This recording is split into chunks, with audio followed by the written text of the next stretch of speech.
네, 반갑습니다. AP투자연구소입니다. 자, 10월 31일 오늘 하루 증시는 어땠는지 같이 한번 살펴보도록 하겠습니다.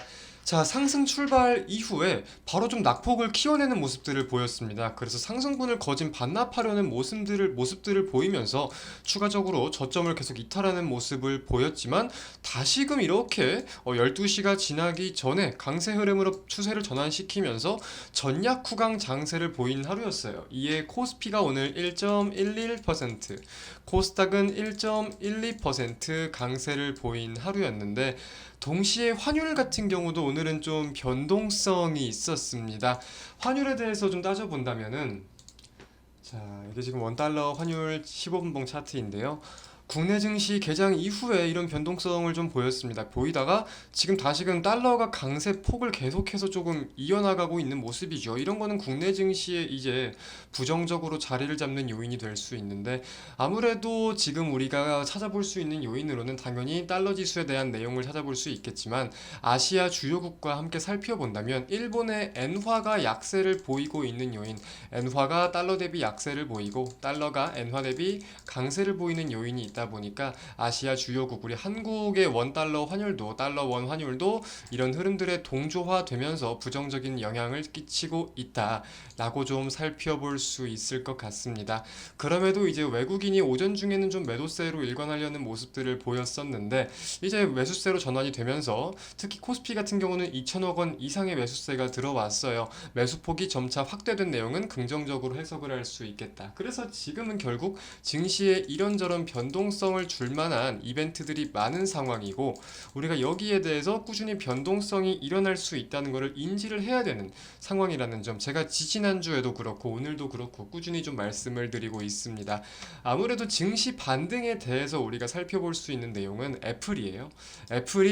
애플 전 세계 대장주입니다. 7.56% 급등 마감을 했고 인텔 같은 경우도 10.66% 급등 마감을 했어요. 두 종목의 포인트다라고 하면은 3분기 실적 발표에 대한 내용, 3분기 호실적 발표, 시장의 좀 전망이 좀 밝아지는 내용과 3분기 실적이 잘 발표된 내용에 대한 기대감 두 가지가 유입이 되면서 국내 증시에서도 이제 기술주들을 위주로 저가 매수세가 유입이 되었습니다.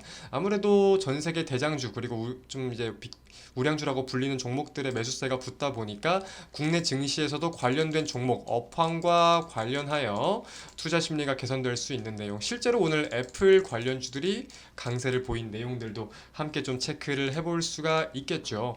자, 그래서 지금은 결국 증시에 굉장히 다양한 이벤트가 있다 보니까 사실상 계속 일희일비할 수도 있고요. 계속해서 변동성을 보일 수 있는 국면이라고 여겨져요. 그래서 지금 좀 우리가 주목해야 될 이벤트들이 뭐가 있겠냐? 많은 분들이 아시는 게 당연히 이번 주 개최 예정인 FOMC 현지 시각 기준 1일, 2일입니다. 그래서 국내 시간 기준으로는 3일, 목요일이죠. 3일 새벽 3시 반 이때 이제 발표랑 연설이 이루어진다고 합니다. 지금 시장에서 사실상 11월 FOMC에 대해서는 75 베이시스 포인트 자이언트 스텝에 대해서 거진 가시화가 된 상황이에요. 그래서 75 베이시스 포인트 분명한 고금리 인상이지만 빠른 인상이지만서도 타격은 없을 것이다. 근데 정말 만약에 여기서 100 베이시스 포인트가 나온다는 거는 시장이 크게 하락할 수 있는 요인이겠지만 지금 시장에서는 거진 90% 이상 75 베이시스 포인트 인상의 무게를 두고 있는 상황이고 시장에서 오히려 이거는 확정적으로 보고 있다 보니까 주목하고 있는 요인이 뭐가 있냐면은 12월 FOMC 그리고 그 이후의 통화 정책. 지금 이 고금리 사태가 유지되고 있잖아요. 고금리 사태가 유지가 되고 있고, 하지만 고물가 사태가 쉽게 잡히지 않는 거에 대해서 일단 시장은 조금 12월 달부터는 금리 인상 속도가 줄어들지 않을까, 보다 완화적으로 줄지 않을까에 대한 기대감을 가지고 있는 거고, 연준의 피봇 움직임에 대한 내용이라던가 최근 발언 블랙아웃 기간이 오기 전까지 발언들을 봤을 때 그리고 물가 지수에 대한 내용을 봤을 때 점점 이런 기대감을 갖고 있는데 결국 연준이 결정을 하기 전까지는 기대감인 거고요. 연준의 입에서 발언이 떨어져야 저는 이후에 좀 확실한 방향성이 나올 수 있겠다라고 생각을 하는 사람이거든요. 그래서 연준의 뭐 상원, 하원 어느 지역의 위원, 총재들이 개별적으로 말한 것과 연준의 이번 공식적인 발언은 분명히 다를 수 있다는 점 우리가 참고를 해야겠고, 자, 지금 오늘 간 종목들 대표적으로 뭐가 있죠? 사료, 곡물 관련주들이 갔어요. 곡물 관련주들. 이게 결국은 러시아와 우크라이나 전쟁 사태에 대해서 우크라이나의 곡물 수출에 대해서 러시아가 추가적으로 좀 막는 그런 언급들이 나왔잖아요. 이제 기사를 좀 보면은 이런 기사인데, 곡물 수출 협상 참여를 중단하겠다고 밝히면서 곡물주가 급등을 한다. 세계 최대 곡물 수출국 중 하나인 우크라이나의 곡물 공급이 다시 끊겨 곡물값이 급등할 것이란 우려 섞인 전망. 결국 그러면은 우리가 곡물 공급이 중단된다고 해서 밥을 안 먹진 않잖아요. 쉽게 생각을 하면 수요는 그대로인데 공급은 또 줄어든다라는 거는 가격 상승 요인인 거고, 동시에 우리가 인플레이션 따져볼 수가 있는 거겠죠. 그래서 이런 우려감들 계속해서 대내외적인 리스크가 하나씩 나오다 보니까 사실상 우리가 지금 어떤 한 부분에 베팅을 걸기에는 좀 아직까진 불확실성이 크다라고 생각이 듭니다.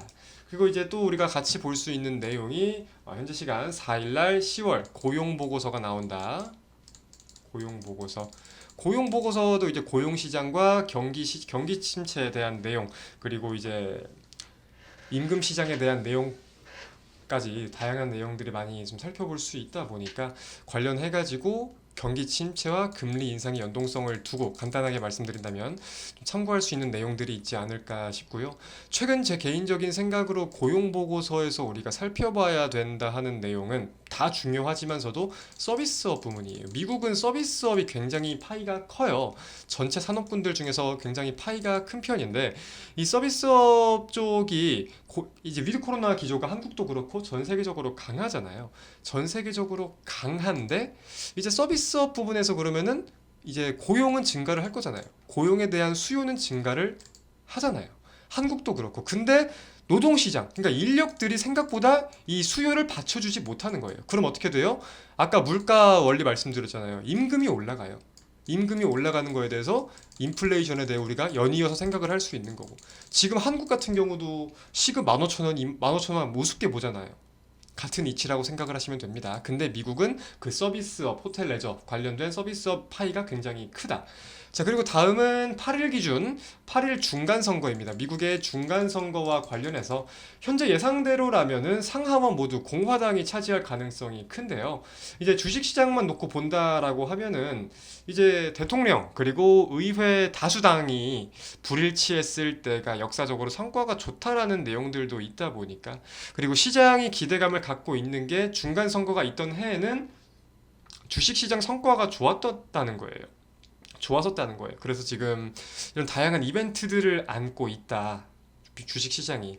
그래서 이런 거에 대해서 경계 심리 그리고 기대 심리가 계속 왔다 갔다 할 수 있어요. 실적에 대해서 호실적이 나오는 업종들 위주로 투자 심리가 개선되는 요인들도 분명 살펴봐야겠지만, 이런 매크로 변수가 꾸준히 좀 이어지는 내용도 살펴봐야 될 거고, 마지막으로 말씀드릴 수 있는 게 11월 10일 날 발표되는 게 10월 소비자 물가지수. 이거는 말씀을 안 드려도 어떻게 작용이 되고 얼마나 중요한지 다들 아시죠? 오늘 이런 내용들 말씀드리면서 영상 마치도록 하겠습니다. 시청해주신 여러분 대단히 감사드립니다.